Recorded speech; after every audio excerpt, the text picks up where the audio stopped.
எல்லாவற்றையும் விட நரசிம்மர் வழிபாட்டிலே ஒரு குறிப்பான சூக்ஷ்மம் என்ன தெரியுமா?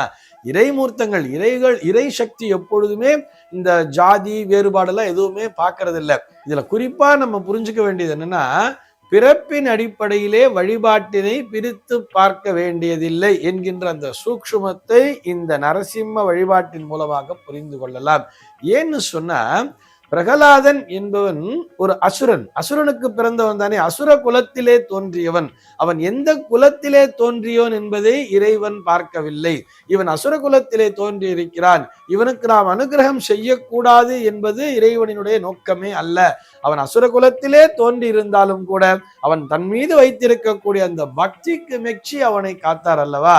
இதுதான் அங்கே முக்கியத்துவம் பெறுகிறது. ஆக இறைவன் அவனுடைய பிறப்பினை பார்ப்பதில்லை. ஒரு உக்ர நரசிம்மர் ஒரு அசுரனுடைய மொத்த ரத்தத்தையும் குடிச்சு முழுக்க முழுக்க உக்ர ஸ்வரூபியாக இருக்கிறார் நரசிம்மர். ஆனால் அந்த நரசிம்மரனுடைய அந்த கோபத்தை யாராலுமே அடக்க முடியவில்லை. பிரம்மாவாலும் முடியவில்லை. எல்லோரும் வந்து நிற்கிறார்கள். லட்சுமி தேவி வந்தா சாந்தமாயிடுவான்னு பார்த்தா லட்சுமி தேவியை பார்த்தா ஒரு சாந்தமாகவே இல்லை.